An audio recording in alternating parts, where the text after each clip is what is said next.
Rahim. It's a real honor being here today. I would like to pay my heartfelt compliments to Zong along with Zindagi way for this cross collaboration.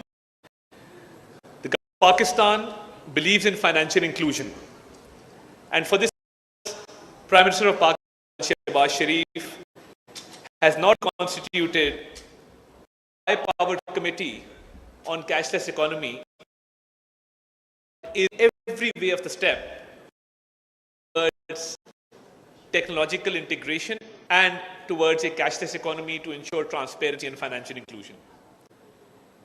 The reason Prime Minister decided to chair this himself is because he believes in technology and he believes that financial services to citizens should be based on technology. During his tenure as Minister of Finance, he initiated the first IT board, known as the IT board today. It was the first public sector organization in technology. And in an era where there was no Zoom, because we became acquainted with the application of Zoom during the COVID days, the first video conferencing service sector was introduced by Shehbaz Sharif Sahab as the Chief Minister. The reason was that he did not want people who were posted in far-flung Punjab, Bahawalpur or Dera Ghazi Khan, Multan, to travel all the way to attend meetings. And there began of technical advancement, of inclusion and efficiency. And it wasn't only restricted to that. When the flagship project of distributing laptop merit, when it was used, there was a lot of criticism. But the reason the economy gained during the COVID days because a lot of people were obtaining online education. So I think in the era of technological advancement, this is a very welcome step. And the government of Pakistan fully supports this initiative. And we believe that integration with regard to technology, with regard to financial inclusion, with regard to making it for citizens become a part of the process, and to enable them to use technology and to use in the platform using. I think it's a great step, it's a great collaboration. I would like to appreciate the initiative. I would also like to show you on behalf of the Prime Minister, on behalf of Pakistan, that wherever there is introduction of technology, where there is collaboration between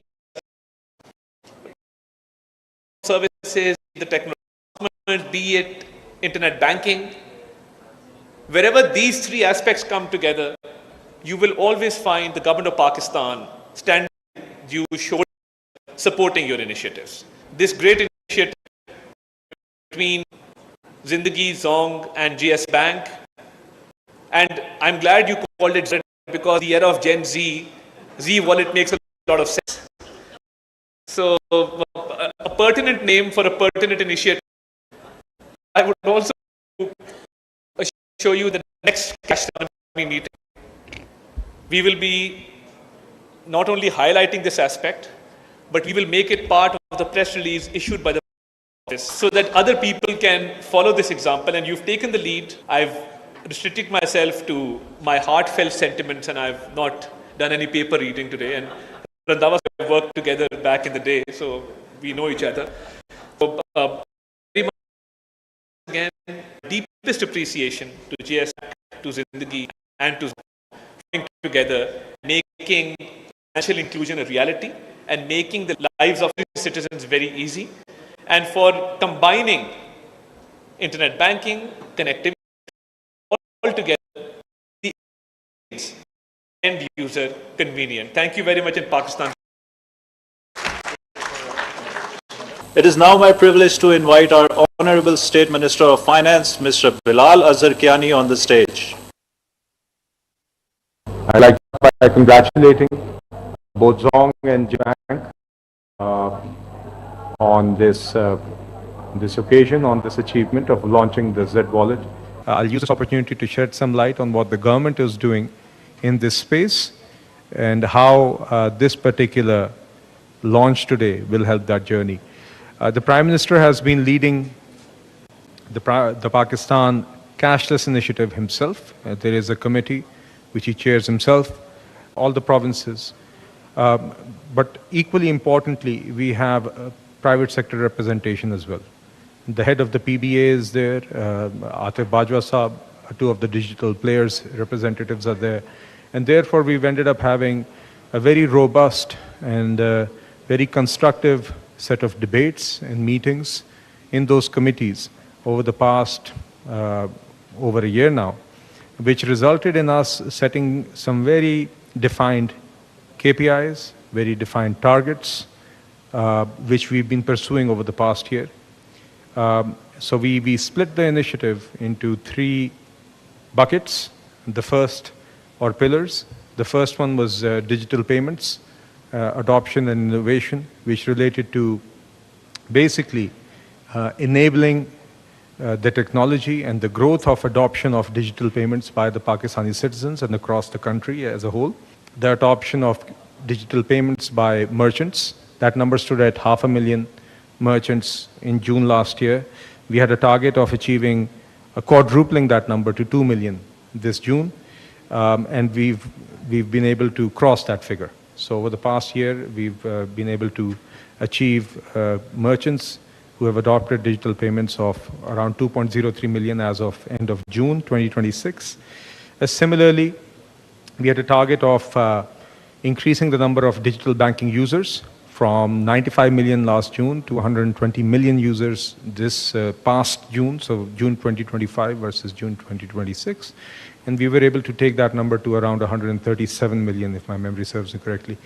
And similarly, we also significantly increased the number of digital transactions that were carried out.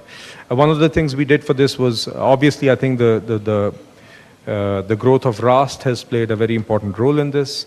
And the government also subsidized the MDR charges for the adoption of payment through QR codes. That we believe has also played a part. We still feel that there's a long way to go on the digital payments adoption side.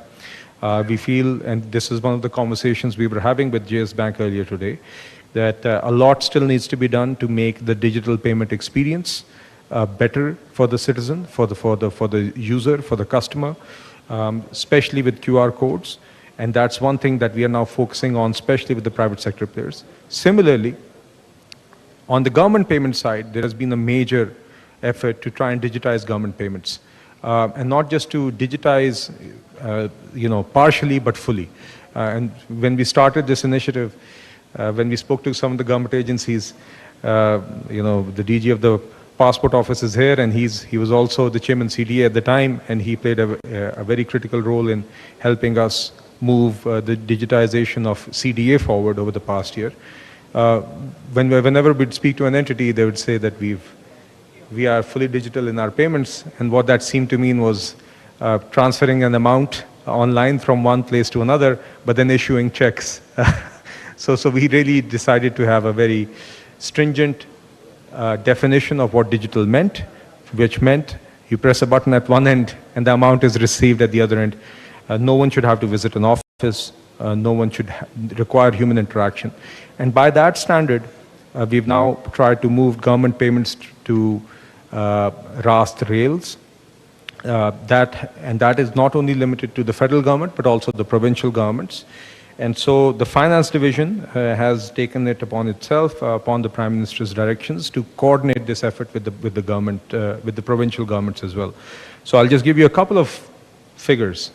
I think that the G2P, government to person payments, and person to government payments stood at 17 trillion and 24 trillion rupees respectively as of June 2025. That's a huge amount. Every year, that is being paid or that is being moved. And the objective was to make all of this fully digital. So I'll give you an example. Last June 2025, sorry, the G2P payments of centralized entities stood at only 9% digitization. Now they stand at, they've been, 76% of those have been digitized, from 9% to 76%. Similarly, self-accounting entities stood at 5% digitization and now stand at 75%. One other thing I'd like to highlight is, as you know, that the Benazir Income Support Program, BISP, as you know it, has over 10 million beneficiaries who get direct cash transfers.